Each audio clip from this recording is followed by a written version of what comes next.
నమస్తే, welcome to career times. మనం జీవితంలో ఎదగాలంటే మనకు సపోర్ట్ అయితే చాలా అవసరం. అది మారల్ సపోర్ట్ కంటే ఫైనాన్షియల్ సపోర్ట్ ఇంపార్టెంట్ అనుకునే వాళ్ళకి North24 ఖచ్చితంగా ఆ సపోర్ట్ అయితే ఇస్తుంది. అసలు ఏంటి North24? ఏం చేస్తారు వాళ్ళు? North24 నుంచి మనతో పాటు ఉన్నారు సంధ్య, సీనియర్ లోన్ కౌన్సిలర్ అయితే ఉన్నారు. మేడం అడిగి మరిన్ని వివరాలు అయితే తెలుసుకుందాము. Hi madam. హాయ్ మేడం, అసలు North24 అంటే ఏంటి? ఏం చేస్తారు మీరు అసలు? North24 ఏంటంటే like education loans, personal loans, business loans, home loans, ఒక పర్సన్కి ఫైనాన్షియల్గా ఏవైతే రిక్వైర్మెంట్ ఉంటుందో సో అవన్నీ లోన్స్ అనేది సపోర్ట్ చేస్తాము. సో దీనికి ఏంటంటే ఎలిజిబుల్ వచ్చేసి ఏజ్ 16 నుంచి ఎవరైనా ఎలిజిబులే. ఎడ్యుకేషన్ లోన్స్కి కానీ, పర్సనల్ లోన్స్కి కానీ, ఏ లోన్స్కైనా కానీ. ఎడ్యుకేషన్ లోన్ అప్లై చేయడానికి ఎవరు ఎలిజిబుల్ అంటారు? ఎడ్యుకేషన్ లోన్ అప్లై చేయడానికి లైక్ ఇండియాలో చదువుకోవాలన్నా కూడా అండ్ అబ్రాడ్లో చదువుకోవాలన్నా కూడా ఏజ్ 16 దాటిన తర్వాత నుంచి అందరూ ఎలిజిబులే. సో వాళ్ళకి వచ్చేసి లైక్ అకాడమిక్స్ పర్సంటేజ్ 60% అబవ్ ఉంటే సరిపోతుంది. సో వాళ్ళకి లైక్ ప్రీవియస్గా ఏమన్నా లైక్ లోన్స్ డిలే పేమెంట్స్ చేసినా అవి క్లియర్ అయ్యి ఎన్ఓసీస్ తెచ్చుకున్నా కూడా లోన్ అనేది చేయొచ్చు. ఓకే, ఇండియాలో ఉండే వాళ్ళకి లేదంటే అబ్రాడ్లో ఉండే వాళ్ళకి ఎలాంటి లోన్స్ అవైలబుల్గా ఉంటాయంటారు?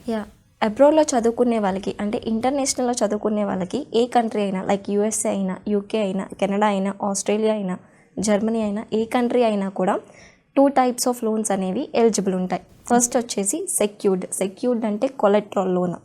కొలెట్రల్ లోన్ అంటే ఏంటి అంటే షూరిటీకి ఏమన్నా ప్రాపర్టీస్ని పెట్టి తీసుకునే లోన్ని మనం సెక్యూర్డ్ లోన్ కానీ కొలెట్రల్ లోన్ కానీ అంటాము.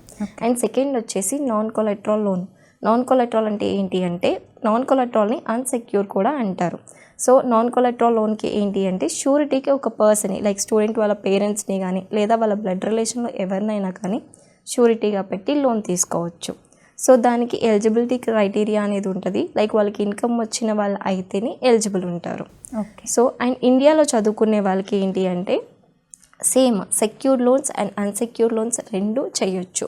షూరిటీగా పెట్టుకొని చేయొచ్చు ప్రాపర్టీస్ని and at the same time షూరిటీగా ఒక పర్సన్ని పెట్టుకొని కూడా లోన్ అనేది చేయొచ్చు. ఓకే, ఎడ్యుకేషన్ లోన్లో మెయిన్గా మనం ఎంత ఫండింగ్ ఎక్స్పెక్ట్ చేయొచ్చు? ఏ కంట్రీకి వెళ్ళినా కూడా స్టూడెంట్ అప్ టు 1 CR వరకు మనం అనేది లోన్ అనేది ప్రొవైడ్ చేస్తాము. So based upon student country, university fees, living expenses, flight tickets, so అవన్నీ కంపేర్ చేసుకొని లోన్ అనేది ప్రొవైడ్ చేస్తాము. సో యూఎస్ఏకి లైక్ మనకి ఎంతైతే ఫండింగ్ ఉంటుందో లైక్ 2 yearsకి ఎంతైతే లైక్ లివింగ్ ఎక్స్పెన్సెస్ రిక్వైర్మెంట్ ఉంటుందో సో తెలుస్తుంది. సో ఆ amount and tuition fee amount, స్టూడెంట్కి ఫ్లైట్ టికెట్స్కి కానీ లైక్ వీసా ప్రాసెస్కి కానీ ఇండియాలో ఎంతైతే రౌండ్ రిక్వైర్మెంట్ ఉంటుందో సో అదంతా ప్రొవైడ్ చేస్తాము. Okay. So and health insurance కూడా లోన్లోనే తీసుకోవచ్చు స్టూడెంట్స్. సో లోన్ అప్రూవ్ చేసుకోవడానికి మెయిన్గా డాక్యుమెంట్స్ గురించి స్టూడెంట్స్ అయితే సఫర్ అవుతూ ఉంటారు. సో ఒక్క డాక్యుమెంట్ లేకున్నా కూడా క్యాన్సిల్ అయిపోతుంది లోన్ అని చెప్పేసి. సో ఎలాంటి డాక్యుమెంట్స్ ఇంపార్టెంట్ అంటారు? ఎడ్యుకేషన్ లోన్కి మెయిన్గా కొన్ని డాక్యుమెంట్స్ అనేవి రిక్వైర్మెంట్ ఉన్నాయి. సో ఇప్పుడు బేస్డ్ అపాన్ ఇప్పుడు కోప్లికెంట్ వచ్చేసి కొంతమంది ఫార్మర్స్ ఉంటారు, కొంతమంది ఎంప్లాయిడ్స్ ఉంటారు అండ్ కొంతమంది బిజినెస్ చేసే వాళ్ళు ఉంటారు. సో ఎంప్లాయిడ్స్కి ఏంటి అని అంటే last 3 months pay slips, last 6 months bank statement and ఎవరైతే కోఅప్లికెంట్ ఉన్నారో వాళ్ళది సిబిల్ స్కోర్, అడ్రస్ ప్రూఫ్ అనేవి మ్యాండేటరీ. ఓకే. అండ్ సెకండ్ వచ్చేసి బిజినెస్ లోన్ అంటే వాళ్ళు సెల్ఫ్గా బిజినెస్ చేసుకునే వాళ్ళకి ఏంటి అంటే ఉద్యమ్ ఆధారం, license, last 2 years ITRs, last 6 months bank statement, address proof, so ఇవి రిక్వైర్మెంట్ అండ్ సిబిల్ స్కోర్ కూడా. సో ఇప్పుడు లైక్ కోఅప్లికెంట్ వచ్చేసి ఫార్మర్స్ ఉన్నారనుకోండి, ఇయర్కి వచ్చేసి అగ్రికల్చర్ ఇన్కమ్ ప్రూఫ్ సర్టిఫికేట్ అనేది ఉంటుంది. సో దానికి మినిమం ఇన్కమ్ వచ్చేసి 2.5 to 3 lakh వరకు ఉండాలి. సో ఆ సర్టిఫికేట్తో పాటు bank statement, address proof, CIBIL score అనేది చూస్తాము. సో ఇవి మెయిన్గా రిక్వైర్డ్ డాక్యుమెంట్స్ కోఅప్లికెంట్కి ఉండాల్సినవి. ఓకే. సో ఇప్పుడు లోన్ అనగానే మెయిన్గా రేట్ ఆఫ్ ఇంట్రెస్ట్ గురించి అయితే ఖచ్చితంగా అడుగుతుంటారు. సో ఇప్పుడు కరెంట్ రేట్ ఆఫ్ ఇంట్రెస్ట్ ఎంత ఉందంటారు? ఇప్పుడు సపోజ్ లైక్ స్టూడెంట్ ఇండియా నుంచి లోన్ తీసుకొని వెళ్దామని అనుకున్న స్టూడెంట్ కోఅప్లికెంట్గా ఇండియా పర్సన్ని కనుక పెట్టి ఉండుంటే స్టార్టింగ్ ఇంట్రెస్ట్ రేట్ వచ్చేసి 8.7 నుంచి ఉంటుంది. సో 8.7 నుంచి 12% వరకు ఇంట్రెస్ట్ రేట్ అనేది పడవచ్చు. సో మనకి ఇంకొక ఆప్షన్ ఏంటి అంటే ఇండియాలో స్టూడెంట్ లోన్ తీసుకుంటానికి యూఎస్లో ఉన్న కోసైనన్ని కూడా మనం లోన్ పెట్టి షూరిటీగా పెట్టి లోన్ అనేది చేయొచ్చు. సో అలా షూరిటీగా పెట్టిన వాళ్ళకి గ్రీన్ కార్డ్ అనేది ఉండాలి. సో ఆ గ్రీన్ కార్డ్ హోల్డర్స్కి 3.44 నుంచి ఇంట్రెస్ట్ రేట్ అనేది స్టార్టింగ్ ఉంటుంది.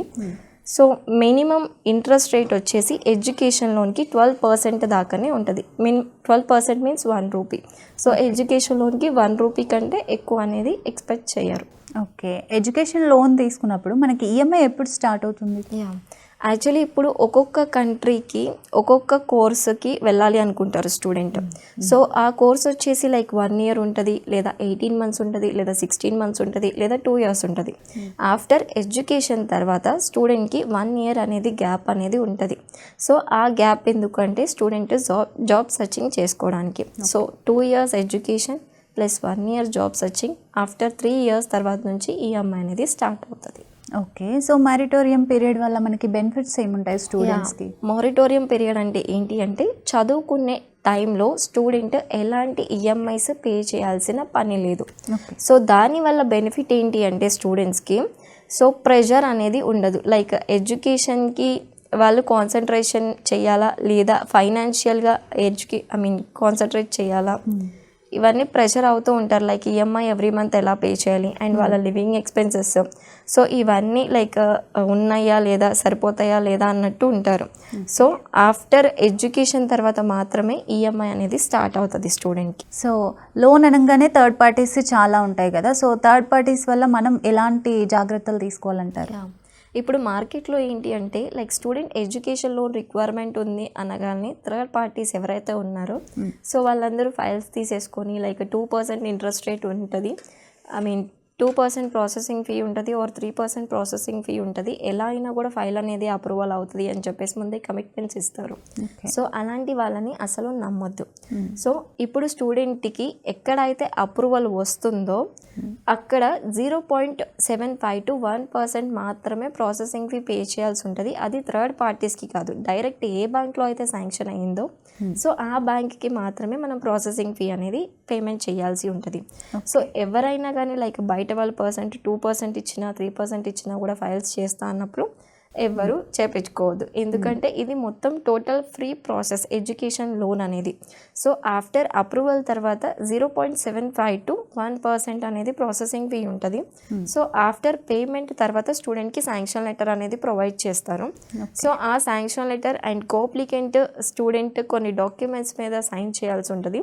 సో ఆఫ్టర్ సైన్ చేసిన తర్వాత స్టూడెంట్కి లోన్ అమౌంట్ అనేది డిస్బర్స్మెంట్ చేస్తాము. ఓకే, సో ఇప్పుడు మీరు బ్యాంకుల విషయం చెప్పారు కాబట్టి మీకు ఏ బ్యాంక్స్ టైప్ అయి ఉన్నాయి?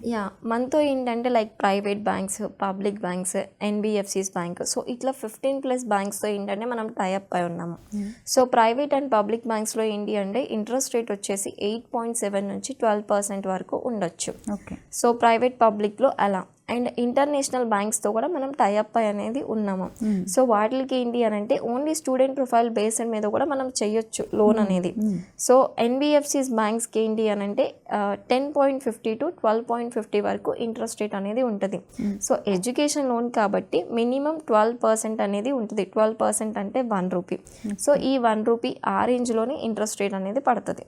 ఓకే, సో నార్మల్గా ఇప్పుడు కొలెటరల్ అప్లికెంట్ లేకుండా కూడా లోన్స్ అప్లై చేయొచ్చు అంటారా? అంటే అప్రూవ్ చేస్తారా మీరు? చేయొచ్చు. ఓకే, స్టూడెంట్కి సిబిల్ అనేది 700 ఉండి అండ్ కొన్ని లిస్టెడ్ యూనివర్సిటీస్ ఉన్నాయి లైక్ యూకేకి, యుఎస్ఏకి, కెనడాకి, ఆస్ట్రేలియాకి, ఫ్రాన్స్కి, జర్మనీకి. సో ఈ కంట్రీస్కి ఏంటి అని అంటే కొన్ని లిస్ట్ ఆఫ్ యూనివర్సిటీస్ ఉన్నాయి. సో ఆ లిస్ట్ ఆఫ్ యూనివర్సిటీస్కి లివింగ్ ఎక్స్పెన్సెస్ ప్రొవైడ్ చేస్తాము అండ్ డైరెక్ట్గా స్టూడెంట్ బ్యాంక్కి చేయాలన్నా చేస్తాము, లేదు యూనివర్సిటీకి కూడా చేయాలన్నా కూడా చేస్తాము. సో బట్ ఆ లిస్టెడ్లో ఉన్న యూనివర్సిటీస్కి అప్లై చేసుకుంటే మాత్రమే మనం లోన్ అనేది ప్రొవైడ్ చేయగలము. So tuition fees, living expenses, overall కోర్స్కి ఎంత అయితే రిక్వైర్మెంట్ ఉంటుందో సో అదంతా ప్రొవైడ్ చేస్తాము. సెకండ్ ఆప్షన్ వచ్చేసి లైక్ స్టూడెంట్ బ్యాంక్కి ట్రాన్స్ఫర్ చేయమంటారా లేదా ఒరిజినల్ యూనివర్సిటీకి ట్రాన్స్ఫర్ చేయమంటారా? So based upon student requirement మనం చేస్తాం. సో కాలేజ్ టైంలో మనకి ఫీజ్ రియంబర్స్మెంట్ అనే ఆప్షన్ అయితే ఉంటుంది. సో దాన్ని మనం ఇక్కడ యూజ్ చేసుకోవచ్చు అంటారా? చేసుకోవచ్చు. ఇప్పుడు వన్స్ స్టూడెంట్కి లోన్ అప్రూవల్ అయిన తర్వాత లైక్ ఆఫర్ లెటర్లో ఉంటుంది లైక్ £3,000 ఆర్ $3,000. సో ఇవన్నీ లైక్ స్కాలర్షిప్గా వస్తాయి. సో ఆ అమౌంట్తో కలిపి మనం లోన్ అనేది ప్రొవైడ్ చేస్తాము. సో ఆఫ్టర్ దట్ తనకి స్కాలర్షిప్ వచ్చిన తర్వాత స్టూడెంట్ అనేది ఈ అమౌంట్ అనేది యూస్ చేసుకోవచ్చు. లైక్ తను లివింగ్ ఎక్స్పెన్సెస్కి యూస్ చేసుకుంటారా లేదా ఫ్లైట్ టికెట్స్కి కానీ దేనికన్నా యూస్ చేసుకుంటారా, సో అది student. Okay, up to them అనమాట. ఎస్. Okay okay. స్టూడెంట్స్ ఇప్పుడు డైరెక్ట్గా బ్యాంకుకి వెళ్లకుండా నార్త్ 24కి ఎందుకు రావాలంటారు? ఇప్పుడు వన్స్ ఒక ఫైల్ వచ్చింది అంటే బ్యాంక్ దగ్గరికి, సో వాళ్ళ దగ్గర ఫైనాన్షియల్ డాక్యుమెంట్స్ ఏవైతే రిక్వైర్మెంట్ ఉంటాయో సో అవన్నీ కలెక్ట్ చేసుకొని లాగిన్ అనేది చేస్తారు బ్యాంక్ వాళ్ళు. బట్ వాళ్ళకి ఏంటి అని అంటే అప్రూవల్స్ అనేవి మ్యాక్సిమం ఫైల్స్కి రావు. సో వాళ్ళకి సిబిల్ ఇష్యూస్ ఉన్నాయా లేదా ఇంతకుముందు సెటిల్మెంట్స్ ఉన్నాయా, సో అవి ఏమీ తెలుసుకోకోకుండా డాక్యుమెంట్స్ని కలెక్ట్ చేసేసుకొని లాగిన్ అనేది చేస్తారు. బట్ నార్త్ 24 ఏంటి అని అంటే వన్స్ ఒక ఫైల్ వచ్చింది, ఒక స్టూడెంట్ వచ్చి మన దగ్గర ఉన్నారు అని అంటే తనది అసలు ఎలిజిబిలిటీ ఏంటి, సో తనకి ఏమేం డాక్యుమెంట్స్ ఉన్నాయి అండ్ అడిషనల్గా ఇంకేం డాక్యుమెంట్స్ కావాలి, ఇన్ కేసు స్టూడెంట్కి ఏమైనా సిబిల్ ఇష్యూస్ ఉన్నా కూడా సో అది కవర్ చేస్తే లోన్ అప్రూవల్ వస్తుందా లేదా, సో అవన్నీ ముందే మనం సజెషన్స్ ఇస్తాము. సో మీకు ఇంత బ్యాలెన్స్ ఉంది, ఇన్ని డిపిడీస్ చేశారు, మీరు ఇది క్లోజ్ చేసుకొని ఎన్ఓసీస్ తెచ్చుకుంటే మీకు అప్రూవల్ వస్తుంది, లేదు మీరు సెక్యూర్డ్ ఏమైనా ప్రాపర్టీస్ పెట్టినా కూడా మేము మీకు లోన్ ప్రొవైడ్ చేయొచ్చు అని ఆల్టర్నేట్ ఆప్షన్స్ అనేది ప్రొవైడ్ చేస్తాము. ఓకే. సో ఆఫ్టర్ అన్ని కన్ఫర్మేషన్ తీసుకున్న తర్వాత మాత్రమే లోన్ అనేది లాగిన్ చేస్తాం ఫైల్. ఓకే. అప్లికేషన్ కూడా సబ్మిట్ చేస్తాం after that. Okay. So north 24లో సెక్యూర్డ్ లోన్స్ ఎంతవరకు వస్తాయి, అన్సెక్యూర్డ్ లోన్స్ ఎంతవరకు వస్తాయండి? అన్సెక్యూర్డ్ లోన్స్ వచ్చేసి అప్ టు 1 CR వరకు ప్రొవైడ్ చేస్తాము. లైక్ స్టూడెంట్ లివింగ్ ఎక్స్పెన్సెస్కి కానీ, ట్యూషన్ ఫీజెస్కి కానీ, హెల్త్ ఇన్సూరెన్స్కి కానీ, ఇండియాలో ఫ్లైట్ టికెట్స్కి కానీ, వీసా ప్రాసెస్కి కానీ ఎంతైతే లోన్ రిక్వైర్మెంట్ ఉంటుందో సో ఆ అమౌంట్ అనేది మీరు లోన్లో అనేది తీసుకోవచ్చు. లైక్ అప్ టు 1 CR వరకు ప్రొవైడ్ చేస్తాము. బట్ బేస్డ్ అపాన్ కంట్రీని అండ్ యూనివర్సిటీని బేస్ చేసుకొని లోన్ అనేది ప్రొవైడ్ చేస్తాము. అదే అన్సెక్యూర్డ్ అనుకోండి, లైక్ కొన్ని ప్రాపర్టీస్ వచ్చేసి పంచాయతీలో ఉంటాయి అండ్ కొన్ని ప్రాపర్టీస్ వచ్చేసి మున్సిపల్లో ఉంటాయి. సో పంచాయతీలో ఉన్న ప్రాపర్టీస్కి ఏంటి అని అంటే కొన్నిటికి ప్రాపర్టీస్కి సిఆర్టీ అప్రూవల్స్ అనేవి ఉండవు. సో అలాంటి ఫైల్స్ అనేది మనం చేయలేము. సో పంచాయతీలో ఉన్న ప్రాపర్టీస్కి సిఆర్టీ అప్రూవల్ ఉంటుంటే చేయొచ్చు. అండ్ మున్సిపల్ కార్పొరేషన్లో ఉన్న ప్రాపర్టీస్కి లోన్ అనేది ప్రొవైడ్ చేయగలుగుతాం. సో సిఆర్టీ అప్రూవల్ ఉండి పంచాయతీలో ఉన్న అండ్ మున్సిపల్ కార్పొరేషన్లో ఉన్న ప్రాపర్టీ వాల్యూలో 80 to 85% మటుకి లోన్ అనేది ప్రొవైడ్ చేయగలుగుతాము. ఓకే. సో మెయిన్గా ఇప్పుడు డొమెస్టిక్ లోన్స్ ఎలా మేనేజ్ చేస్తారు మీరు? డొమెస్టిక్ లోన్స్ అంటే ఇండియాలో ఉన్న స్టూడెంట్స్ లైక్ ఇంటర్ చదువుకోవడానికి కానీ, బ్యాచిలర్స్ చదువుకోవడానికి కానీ లోన్ అనేది ప్రొవైడ్ చేస్తాము. లైక్ వాళ్ళు ఏ యూనివర్సిటీకి అప్లై చేసుకున్నా కూడా వాళ్ళకి ఏదైతే రిక్వైర్మెంట్ ఉంటుందో లైక్ ట్యూషన్ ఫీజెస్ ఓవరాల్ 4 yearsకి లైక్ బ్యాచిలర్స్ అయి ఉంటే అండ్ ఇంటర్మీడియట్కి 2 yearsకి సో ఎంతైతే లోన్ రిక్వైర్మెంట్ ఉంటుందో సో అదంతా ప్రొవైడ్ చేస్తాము. బట్ బేస్డ్ అపాన్ కోప్లికెంట్ని డీటెయిల్స్ని బేస్ చేసుకొని ఇన్ కేస్ లైక్ కోప్లికెంట్ వచ్చేసి ఎంప్లాయిడ్ అనుకోండి, లైక్ వాళ్ళ పే స్లిప్స్ ఉండాలి అండ్ వాళ్ళ ఇన్కమ్ వచ్చేసి మినిమం 25K అబోవ్ అనేది ఉండాలి. సో అట్లా ఉన్నప్పుడు ఎలిజిబుల్ ఉంటుంది. సో వాళ్ళకి ఎంతైతే లోన్ రిక్వైర్మెంట్ ఉంటుందో సో అది ప్రొవైడ్ చేస్తాం. లేదు లైక్ బిజినెస్ ఉన్న వాళ్ళు, సెల్ఫ్గా బిజినెస్ చేసుకునే వాళ్ళు ఎవరైతే ఉంటారో సో వాళ్ళకి మినిమం ఇయర్కి వచ్చేసి 5 lakh అనేది ఇన్కమ్ ఉండాలి. సో ITR ఉంటుంది వాళ్ళకి, 2 years ITRs, Udyam certificate, labour licence, so ఇలాంటి డాక్యుమెంట్స్ని కలెక్ట్ చేసుకొని లోన్ ప్రాసెస్ అనేది చేస్తాము. బట్ ఇయర్కి వచ్చేసి ఇన్కమ్ వచ్చేసి 5 lakh మినిమం ఉండాలి. సో అట్లా అయితేనే ఎలిజిబుల్ ఉంటుంది. సో కొంతమంది ఫ్యామిలీస్ వచ్చేసి లైక్ ఫార్మర్స్ ఉంటారు, లైక్ కోప్లికెంట్ డొమెస్టిక్ లోన్స్ తీసుకునే వాళ్ళకి. సో వాళ్ళకి ఏంటంటే అగ్రికల్చర్ ఇన్కమ్ ప్రూఫ్ మీద మినిమం 1.5 to 2.5 ఉన్నా కూడా లోన్ అనేది ప్రొవైడ్ చేయగలుగుతాం. సో బ్యాచులర్స్కి లోన్ అనేది మినిమం 10 lakhs బిలోనే ఉంటుంది కాబట్టి సో ఎంతైనా కూడా మనం లోన్ అనేది ప్రొవైడ్ చేస్తాం బేస్డ్ అపాన్ వాళ్ళ సిబిల్ స్కోర్ అండ్ ఇన్కమ్ని బేస్ చేసుకొని. స్టూడెంట్స్కి లోన్ శాంక్షన్ అయిపోయిన తర్వాత ప్రాసెస్ ఎలా ఉంటుంది? సో వన్స్ స్టూడెంట్కి లోన్ కనుక అప్రూవల్ అయ్యింది అంటే ప్రాసెసింగ్ ఫీ అనేది పేమెంట్ చేయాల్సి ఉంటుంది బ్యాంక్కి. సో ఆ ప్రాసెసింగ్ ఫీ పేమెంట్ చేసిన తర్వాత స్టూడెంట్కి శాంక్షన్ లెటర్ అనేది ప్రొవైడ్ చేస్తారు. లైక్ వాళ్ళకి ఎంత లోన్ శాంక్షన్ అయ్యింది, ఏ యూనివర్సిటీకి వెళ్తున్నారు, ఏ యూనివర్సిటీకి శాంక్షన్ అయింది, సో ఆ డీటెయిల్స్, ఈఎంఐ ఎప్పటి నుంచి స్టార్ట్ అవుతుంది అండ్ టెన్యూర్ ఎన్ని ఇయర్స్ వరకు ఉంటుంది, సో ఇవన్నీ డీటెయిల్స్ అనేది శాంక్షన్ లెటర్లో మెన్షన్ చేస్తారు. So after that co-applicant and student ఏవైతే లైక్ ఫైనాన్షియల్ డాక్యుమెంట్స్ ఉంటాయో సో ఆ డాక్యుమెంట్స్ మీద అండ్ చెక్స్ మీద సైన్ చేసి ఇవ్వాల్సి ఉంటుంది బ్యాంక్కి. సో ఆఫ్టర్ దట్ స్టూడెంట్తో ఒక అకౌంట్ అనేది ఓపెన్ చేస్తారు, లైక్ హెచ్ఎస్బిసి అకౌంట్. సో దాంట్లో ఏంటి అంటే 2 అకౌంట్ నెంబర్స్ ఇస్తారు స్టూడెంట్కి. First based upon student application ఐడిని బట్టి స్టార్టింగ్ నెంబర్స్ ఉంటాయి, బట్ ఏ స్టూడెంట్కి అయినా కూడా లాస్ట్ 2 నెంబర్స్ అనేది కామన్. ఫస్ట్ వచ్చేసి 6తో ఎండ్ అవుతుంది అండ్ ఇంకొకటి వచ్చేసి 7తో ఎండ్ అవుతుంది. ఇప్పుడు సపోజ్ లైక్ స్టూడెంట్కి 50 lakhs కనుక లోన్ కనుక శాంక్షన్ అయ్యి ఉంటే సో ఆ 50 lakhs లోన్ అమౌంట్ మట్టికి 6 అనే అకౌంట్ నెంబర్లోకి ట్రాన్స్ఫర్ అనేది చేస్తారు. సో ఆఫ్టర్ ట్రాన్స్ఫర్ తర్వాత లైక్ స్టూడెంట్కి ఇనీషియల్ డిపాజిట్ పేమెంట్ ఉంటుంది అండ్ వీసా ప్రాసెస్కి కానీ ఏవైతే లివింగ్ ఎక్స్పెన్సెస్ ఉంటాయో సో అవన్నీ లైక్ ఇండియాలో కనుక అమౌంట్ యూస్ చేసుకోవాలనుకుంటే ఫ్లైట్ టికెట్స్కి కానీ వీసా ప్రాసెస్కి కానీ ఏదైతే చేసుకోవాలనుకుంటున్నారో సో అవి ఐఎన్ఆర్తో అమౌంట్ అనేది వేస్తారు. బట్ యూనివర్సిటీకి పేమెంట్ చేసేటప్పుడు ఏంటి అని అంటే సో ఇప్పుడు సపోజ్ స్టూడెంట్ యూకే అయితే పౌండ్స్కి కన్వర్ట్ చేసి ఆ ఐఎన్ఆర్ అమౌంట్, లేదు యుఎస్ అయితే డాలర్స్కి కన్వర్ట్ చేసి ఎంతైతే ఆఫర్ లెటర్లో ఉంటుందో సో ఆ ఆఫర్ లెటర్లో ఉన్న అమౌంట్ అనేది స్టూడెంట్ బ్యాంక్ త్రూ యూనివర్సిటీకి పేమెంట్ చేస్తారు. So after that student visa approval అయిన తర్వాత స్టూడెంట్కి లివింగ్ ఎక్స్పెన్సెస్కి అమౌంట్ రిక్వైర్మెంట్ ఉంటుంది లైక్ వెళ్ళే ముందే. సో ఆఫ్టర్ దట్ ఎప్పుడైతే లైక్ 6 అనే అకౌంట్ నెంబర్లో నుంచి 7 అనే అకౌంట్ నెంబర్కి స్టూడెంట్ మెయిల్ పెట్టాల్సి ఉంటుంది, లైక్ 6 అనే అకౌంట్ నెంబర్లో ఇంత బ్యాలెన్స్ ఉంది, సో నాకు దీంట్లో half amount for 1 year tuition ఫీజెస్కి కానీ లివింగ్ ఎక్స్పెన్సెస్ కానీ రిక్వైర్మెంట్ ఉంటుంది సో అని మెయిల్ పెట్టేసి బ్యాంక్ వాళ్ళకి, సో వాళ్ళు అప్పుడు 6 అనే అకౌంట్ నెంబర్ నుంచి 7 అనే అకౌంట్ నెంబర్కి ట్రాన్స్ఫర్ చేస్తారు. 6 అనే అకౌంట్ నెంబర్ ఏంటి అని అంటే లైక్ చెక్ బ్యాలెన్స్, సో మనకి టోటల్ అమౌంట్ ఎంత ఉంది, ఎంత యూస్ చేసుకున్నాం సో అది చూపిస్తుంది, బట్ దాంట్లో ఉన్నప్పుడు అమౌంట్ అనేది యూస్ చేసుకోవడానికి ఉండదు. సో ఎప్పుడైతే స్టూడెంట్ బ్యాంక్ వాళ్ళకి మెయిల్ పెడతారో 6 అనే అకౌంట్ నెంబర్ నుంచి 7 అనే అకౌంట్ నెంబర్కి సో ఎంత అయితే అమౌంట్ రిక్వైర్మెంట్ ఉంటుందో సో అదంతా బ్యాంక్ అనేది ట్రాన్స్ఫర్ చేస్తారు. సో 7 అనే అకౌంట్ నెంబర్కి సెండ్ చేసినప్పుడు స్టూడెంట్ దేనికైనా కూడా యూస్ చేసుకోవచ్చు amount. Okay. So disbursement process అనేది ఇలా ఉంటుంది. ఓకే. ఎడ్యుకేషన్ లోన్ అప్లై చేయడానికి ఎవరు ఎలిజిబుల్ అంటారు? ఎడ్యుకేషన్ లోన్ అప్లై చేయడానికి లైక్ ఇండియాలో చదువుకోవాలన్నా కూడా అండ్ అబ్రాడ్లో చదువుకోవాలన్నా కూడా ఏజ్ 16 దాటిన తర్వాత నుంచి అందరూ ఎలిజిబులే. సో వాళ్ళకి వచ్చేసి లైక్ అకాడమిక్స్ పర్సంటేజ్ 60% అబవ్ ఉంటే సరిపోతుంది.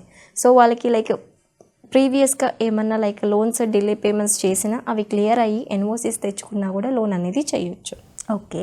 ఇండియాలో ఉండే వాళ్ళకి లేదంటే అబ్రాడ్లో ఉండే వాళ్ళకి ఎలాంటి లోన్స్ అవైలబుల్గా ఉంటాయంటారు? అబ్రాడ్లో చదువుకునే వాళ్ళకి అంటే ఇంటర్నేషనల్లో చదువుకునే వాళ్ళకి ఏ కంట్రీ అయినా లైక్ యూఎస్ఏ అయినా, యూకే అయినా, కెనడా అయినా, ఆస్ట్రేలియా అయినా, జర్మనీ అయినా, ఏ కంట్రీ అయినా కూడా 2 types ఆఫ్ లోన్స్ అనేవి ఎలిజిబుల్ ఉంటాయి. ఫస్ట్ వచ్చేసి సెక్యూర్డ్ అంటే కొలెట్రల్ లోన్. కొలెట్రల్ లోన్ అంటే ఏంటి అంటే షూరిటీకి ఏమన్నా ప్రాపర్టీస్ని పెట్టి తీసుకునే లోన్ని మనం సెక్యూర్ లోన్ కానీ కొలెట్రల్ లోన్ కానీ అంటాము. అండ్ సెకండ్ వచ్చేసి non collateral loan. Non collateral అంటే ఏంటి అంటే నాన్ కొలెట్రల్ని అన్సెక్యూర్ కూడా అంటారు. సో నాన్ కొలెట్రల్ లోన్కి ఏంటి అంటే షూరిటీకి ఒక పర్సన్ లైక్ స్టూడెంట్ వాళ్ళ పేరెంట్స్ని కానీ లేదా వాళ్ళ బ్లడ్ రిలేషన్లో ఎవరినైనా కానీ షూరిటీగా పెట్టి లోన్ తీసుకోవచ్చు. సో దానికి ఎలిజిబిలిటీ క్రైటీరియా అనేది ఉంటుంది, లైక్ వాళ్ళకి ఇన్కమ్ వచ్చిన వాళ్ళు అయితేనే ఎలిజిబుల్ ఉంటారు. ఓకే. సో అండ్ ఇండియాలో చదువుకునే వాళ్ళకి ఏంటి అంటే same secured loans and unsecured loans రెండు చేయొచ్చు. షూరిటీగా పెట్టుకొని చేయొచ్చు ప్రాపర్టీస్ని and at the same time షూరిటీగా ఒక పర్సన్ని పెట్టుకొని కూడా లోన్ అనేది చేయొచ్చు. ఓకే. ఎడ్యుకేషన్ లోన్లో మెయిన్గా మనం ఎంత ఫండింగ్ ఎక్స్పెక్ట్ చేయొచ్చు? ఏ కంట్రీకి వెళ్ళినా కూడా స్టూడెంట్ అప్ టు 1 CR వరకు మనం అనేది లోన్ అనేది ప్రొవైడ్ చేస్తాము. So based upon student country, university fees, living expenses, flight tickets, so అవన్నీ కంపేర్ చేసుకొని లోన్ అనేది ప్రొవైడ్ చేస్తాము.